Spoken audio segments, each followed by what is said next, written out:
Hey there, Dr. Mark here, and in today's video, I'm going to be comparing the carnivore diet, the keto diet, and the paleo diet. Basically everything that is popular out there right now so you can help your nutrition clients get better results through a better understanding of what makes these diets different. Plus, and you're going to love this part, at the end of this video, I'm going to give my expert recommendation on which one of these diets your clients should be following. So let's start with number one, the carnivore diet. Here's what your clients can eat on the carnivore diet, or as some would call an animal-based approach. So in terms of what to include, we have all types of meat. So we have beef, pork, lamb, and other grass-fed or free-range meats. We also have fish, so stuff like salmon, tuna, cod, and other types of wild-caught fish. Poultry, which is chicken, turkey, duck, and eggs, and not just the chicken variety. We also have duck and quail. In terms of dairy, we are gonna have some variations of the carnivore diet that include that. So higher fat dairy products like milk, cheese, and yogurt can sometimes be included. Insects, yes, insects, they're fair game. And we also have organ meat, so it's not just gonna be the muscle protein. All types of organ meat, we're talking liver, kidney, heart, and tongue. In terms of what you don't include, so exclusions, we're thinking about anything that isn't derived from an animal, which would include plant-based foods like fruits and vegetables, as well as grains, nuts, and seeds. So why would someone eat this way? And that's a great question. The diets that I'm reviewing today have varying levels of restriction. And based on the list that you just heard, I'm sure you're realizing how restrictive the carnivore diet is. Now, in many cases, people don't eat this way just to be hard on themselves. They're trying to solve something, a specific medical condition or problem. So they try to eliminate anything that could be causing it. This isn't right or wrong, and in many cases, especially with the carnivore diet, it's probably more wrong. But this is why someone would try to follow a diet like this. Keep in mind, there are many more sustainable and flexible ways to diet, many of which I reviewed on this actual channel. But many people turn to these restrictive diets to try to cure something, to try to solve something. In the case of the carnivore diet, here are the potential or purported benefits.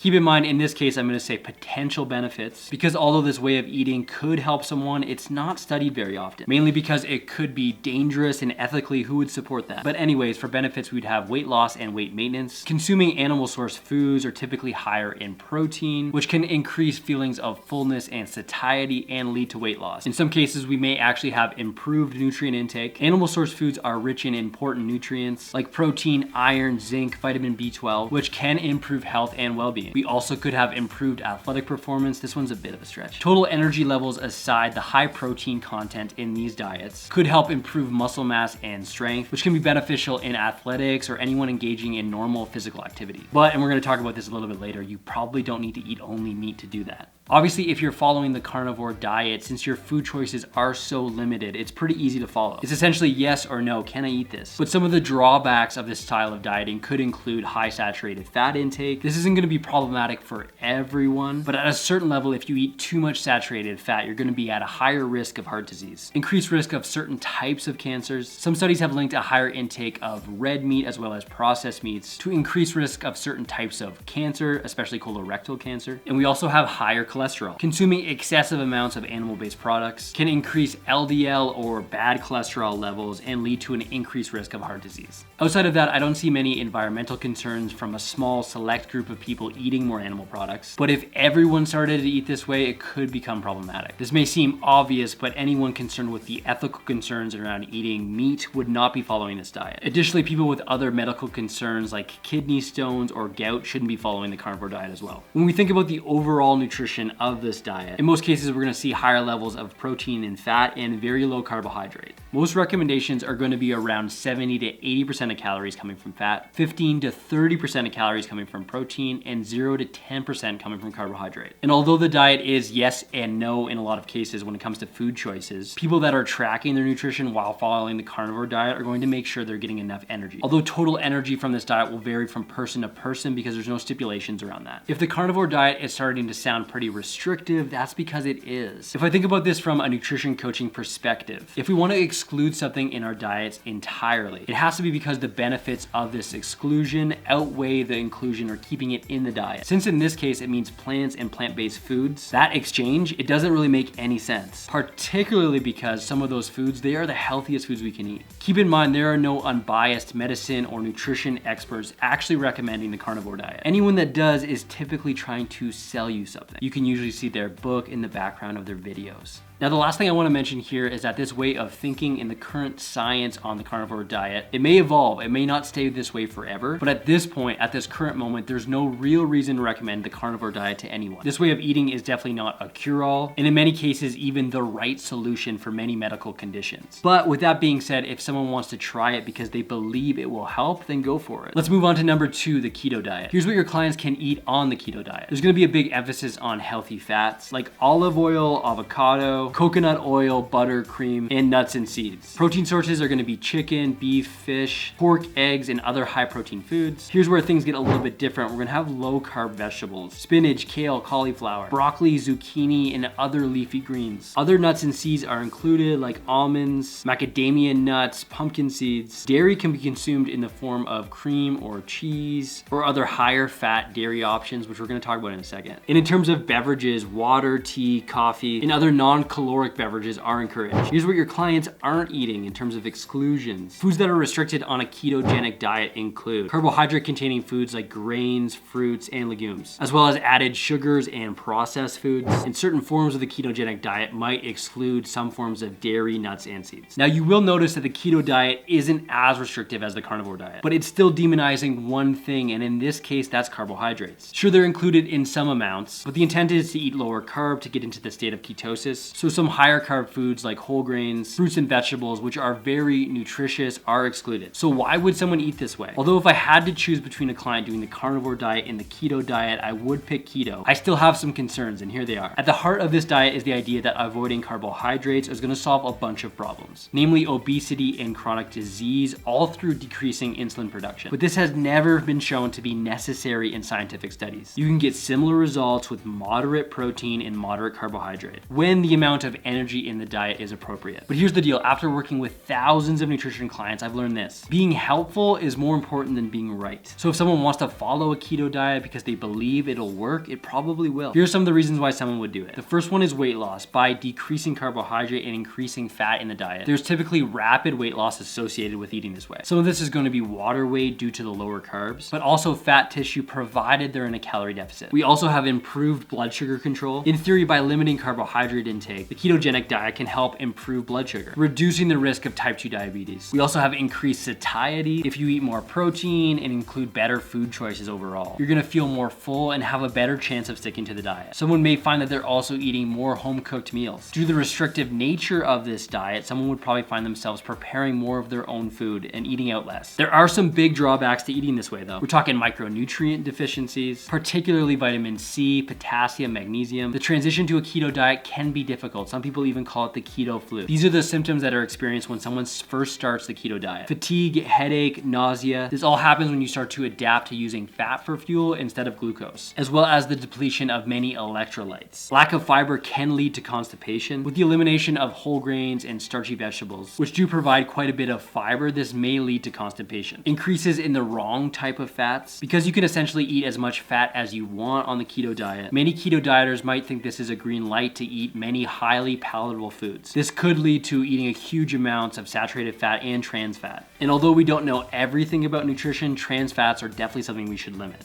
Okay, but what does nutrition look like for the rest of the diet? Since the keto diet will include some vegetables, we'll see slightly more consumption of carbohydrates than compared to the carnivore diet. Under the ketogenic diet, people are consuming nearly 60 to 80% of their calories coming from fat, 10 to 30% from protein, and 5 to 10% coming from carbohydrates. In most cases, limiting this to 20 to 25 grams per day. And for most people, the benefits of eating this way don't outweigh the drawbacks, which leads me to our last diet, number 3, the paleo diet. If a client felt like they needed to follow a diet like this to improve their health, I would much rather them follow a paleo diet with some exceptions compared to the keto diet and especially carnivore. And here's why. Here's what we're including on the paleo diet. So it's going to include some choices like fruits. This feels better even just saying this. Apples, berries, bananas, oranges, melons, and other seasonal fruits. Vegetables including broccoli and cauliflower, spinach, kale, and carrots. Again, we're not worried about carbohydrates as much here, as well as other leafy greens. Nuts and seeds, almonds, walnuts, sunflower seeds, flax seeds. There's an emphasis on lean meat, chicken, turkey, fish, although red meat like beef and bison is still emphasized. We have eggs from all sources and all sorts of seafood. Healthy fats that are ideal for the paleo diet include olive oil, avocado, coconut oil, macadamia nut oil, as well as other healthy fat sources. Now, since the intent of this diet is to eat like our prehistoric ancestors, eating whole, unprocessed foods like we would have tens of thousands of years ago. The diet calls to exclude the following things. The first one being dairy, because the cavemen didn't milk cows, so things like milk and cheese are off limits. Grains, because modern agriculture gave us bread, we're not going to eat any grains. So paleo is also saying no to cereal, crackers, rice, pasta, all things like that. White potatoes, as well as all refined and processed foods. Of all three diets we went over today, this is definitely the least restrictive. But with the emphasis on whole unprocessed foods as the inclusion criteria, it does make it the most appealing of the three. So why would someone eat this way? The first one being weight loss. Like the other diets, if someone starts to eat more unprocessed foods, chances are they will lose weight, which is going to be appealing to many people starting a diet. Whole nutrient-dense food choices in many cases are going to reduce calorie intake and lead to weight loss. The second health benefit is going to be improved blood sugar control. When you eat more whole foods, blood sugar levels are going to take longer to peak and take longer to come back down to normal, and this is mainly because of the lower glycemic index foods included on the paleo diet. Reduced inflammation. Since the paleo diet is rich in foods that are anti-inflammatory in nature, like fruits, vegetables, nuts, and seeds, it can help in reducing inflammation.